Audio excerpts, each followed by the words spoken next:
कि इनका सबसे बड़ा जो एक मुद्दा है वो यही है, कैसे फूट डालो और राज करो। अंग्रेज छोड़ के चले गए, अब ये उसी रणनीति को इन्होंने यहाँ पर अपनाया हुआ है। मणिपुर के बारे में बहुत कुछ हमने देखा है। 3 महीने से प्रधानमंत्री चुप है।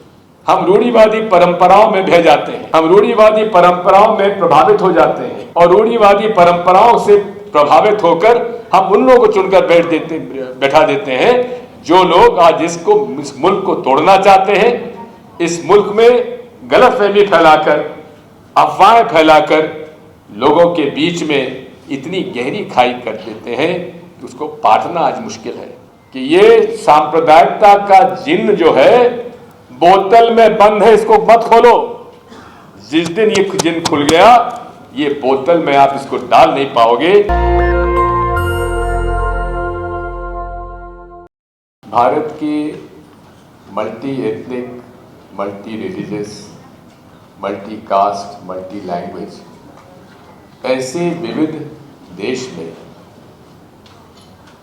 जो भारतीय संविधान में हम लोगों ने उसको एक संघीय ढांचा दिया है, उसके अंतर्गत विभिन्नता में एकता ही उसकी सबसे बड़ी शक्ति है।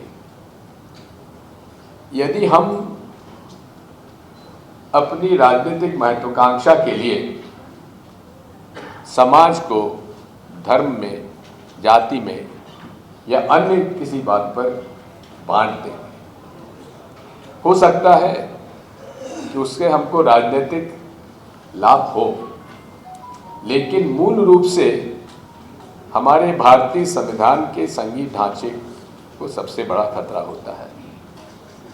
आज हमारी चिंताएं और जवाबदारी पर चर्चा है।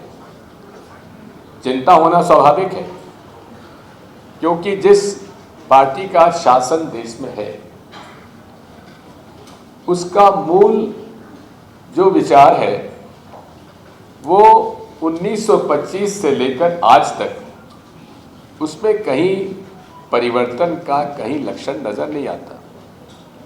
जो कि शुरू से इस बात को कह रहे हैं कि एक समूह यहाँ ऐसा है जिसको यहाँ रहने का अधिकार नहीं है, जिसको कि भारतीय संविधान से पर ही भरोसा नहीं है और जिसने अपने पूरे लगभग आज 100 साल होने आए, अपने पूरे समय में उन्होंने अपना मुखौटा जरूर ओढ़ के रखा, लेकिन चेहरे में, विचारों में कहीं उसका कोई परिवर्तन कहीं नजर नहीं आया। आज उस विचारधारा का व्यक्ति इस देश का प्रथम सेवक अपने आप को कहता है और जो कुछ हो रहा है वो हमारे लिए तो कोई आश्चर्य की बात नहीं, कम से कम मेरे लिए तो नहीं है, क्योंकि मैं इन लोगों को जानता हूं। मैं उस क्षेत्र से आता हूं जहां इन लोगों ने, जिसको अपनी नर्सरी कहते हैं, उस इलाके से मैं आता हूं। ये विकास की बात करेंगे, हर तरह की बात करेंगे, लेकिन वो केवल देश को और इस लोकतंत्रीय ढांचे को कितना कमजोर कर सकते हैं करने का पूरा प्रयास करेंगे। और ये अपने आप को धार्मिक कहते हैं, लेकिन सही पूछिए तो जो हमारे हजारों वर्ष की सनातनी परंपरा है उसके ठीक विपरीत इनके आचरण है। आपने अपने प्रस्ताव में वासुदेव कुटुंबकम का उल्लेख किया है। ये वो देश है जहां हजारों साल से हम लोगों ने पूरे विश्व को एक कुटुंब के रूप में देखा है और वही तो भारतीय संविधान का मूल आधार है कि हम सब एक हैं। और उसमें आज जो कुछ हुआ है और 2014 से लेकर आज तक जो भारतीय सुरक्षा, आंतरिक और बाहरी सुरक्षा के लिए जो कुछ खतरा हुआ है वो हमारे सामने है।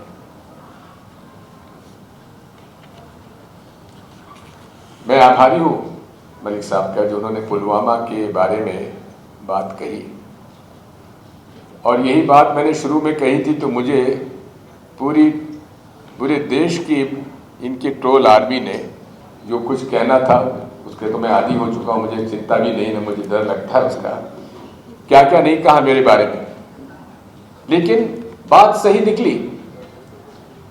जो प्रश्न उठाए गए वो आपके सामने है और उसका उल्लेख मलिक साहब हमारे महामहिम महोदय बाद में करेंगे। बात वही है, ये पूरा जो समूह है ये वो समूह है जो भारत के लिए सबसे बड़ा चिंता का विषय है। सबसे बड़ा चिंता का विषय हमारे भारतीय संविधान और भारत के विभिन्नता की एकता में अगर कोई है तो वो विचारधारा है जो इस भारतीय संविधान को तोड़ मरोड़ कर अपने राजनीतिक महत्वाकांक्षा को आगे रखते हुए हमारे समाज को तोड़ने में कहीं कोई कोताही नहीं बरतेंगे और कहीं किसी को लाज शर्म भी नहीं करेंगे। आप समझ सकते हैं कि आज क्या हो रहा है, कैसे एक दूसरे के बीच में लड़ाई कराकर हम उसका समर्थन लें, ये उनका राजनीतिक मूल आधार है। इस बात को, इस देश को समझना पड़ेगा।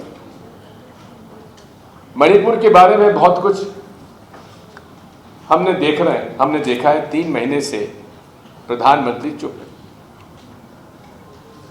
और प्रधानमंत्री जी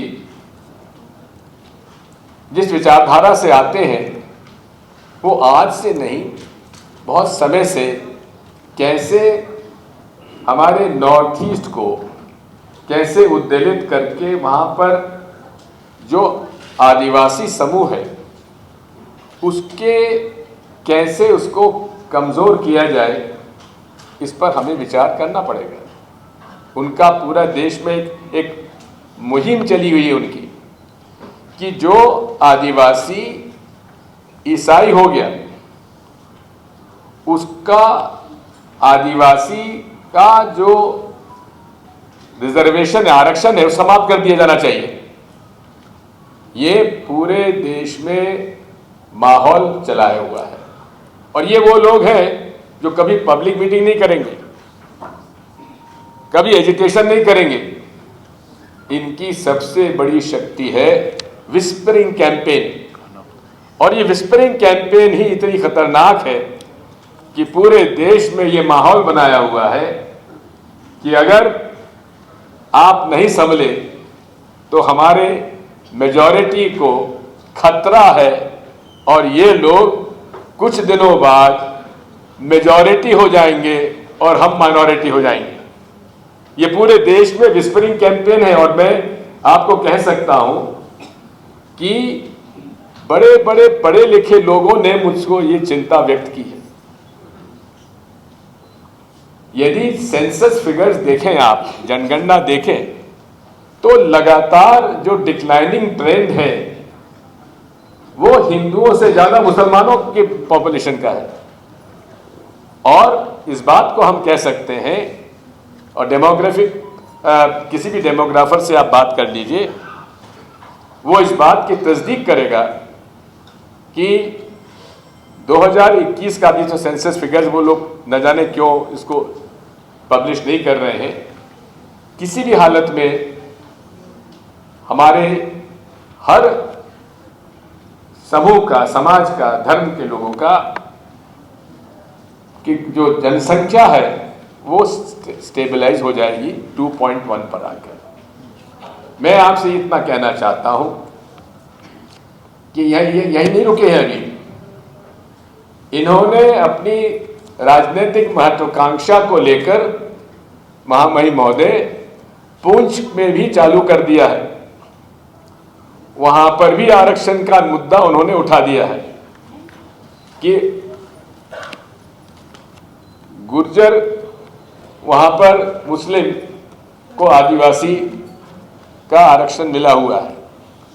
अब वो गैर गुर्जर मुसलमानों को भी पहाड़ी के रूप में सभी को आरक्षण देना चाहते हैं, जिसका विरोध वहां हो रहा है। ये बात समझ लीजिए कि इनका सबसे बड़ा जो एक मुद्दा है वो यही है, कैसे फूट डालो और राज करो। अंग्रेज छोड़ के चले गए, अब ये उसी रणनीति को इन्होंने यहाँ पर अपनाया हुआ है। अब दूसरा है जिम्मेदारी किसकी है, जिम्मेवारी किसकी है?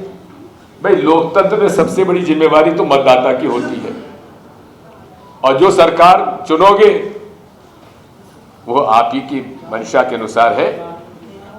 ऐसे कई लोग हैं जिनको मैं जानता हूं, विद्वान हैं, पढ़े लिखे हैं, जो कि एक ज़माने में 2014 में के पहले हमारे प्रधान सेवक जी के बड़े प्रशंसक हुआ करते थे, प्रधान सेवक के गुणगान किया करते थे, लेकिन आज वे सब उनके बड़े आलोचक बन चुके हैं।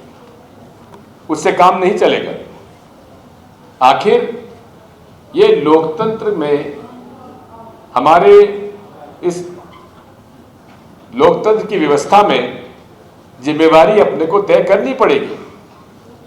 और आज यदि कोई एक व्यक्ति जिम्मेवार है या एक विचारधारा जिम्मेवार है, जिसकी वजह से आज इस पूरे हमारे भारत के संघीय ढांचों पर खतरा मंडरा रहा है, वो विचारधारा है जिसके प्रधान सेवक आज इस बात के लिए जिम्मेवार है।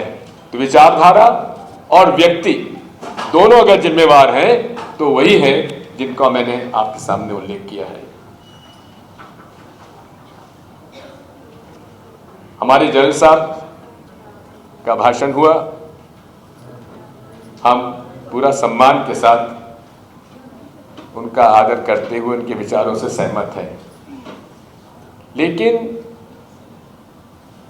लोकतंत्र में यदि राजनीतिक नहीं होंगे तो कैसे काम चलेगा? पॉलिटिशियंस को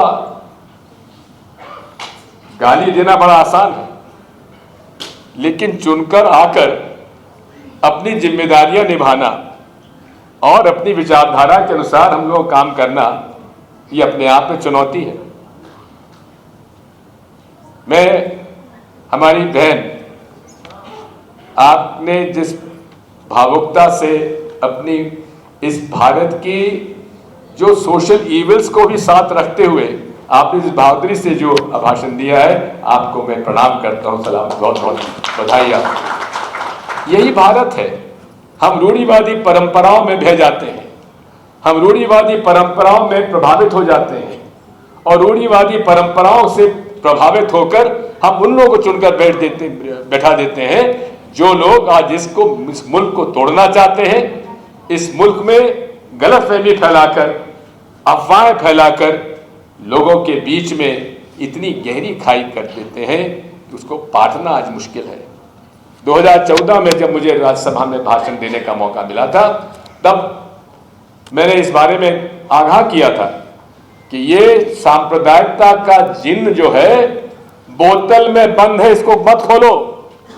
जिस दिन ये जिन्न खुल गया, ये बोतल में आप इसको डाल नहीं पाओगे। दुर्भाग्य से ये जिन्न अब बोतल से निकल चुका है, और यही हमारी सबसे बड़ी आज चिंता का विषय है। और वही जिन्न जो है आज इस व्यवस्था के लिए जिम्मेदार है। बहुत बहुत धन्यवाद। नेशनल दस्तक की आपसे गुजारिश है कि अगर इसको बचाना चाहते हैं तो नेशनल दस्तक को सब्सक्राइब करने के लिए रेड कलर के सब्सक्राइब बटन को दबाएं, फिर बेल आइकन की घंटी दबाएं। नेशनल दस्तक को बचाने के लिए बहुत जरूरी है कि हर खबर को शेयर करें, लाइक करें, कमेंट जरूर करें।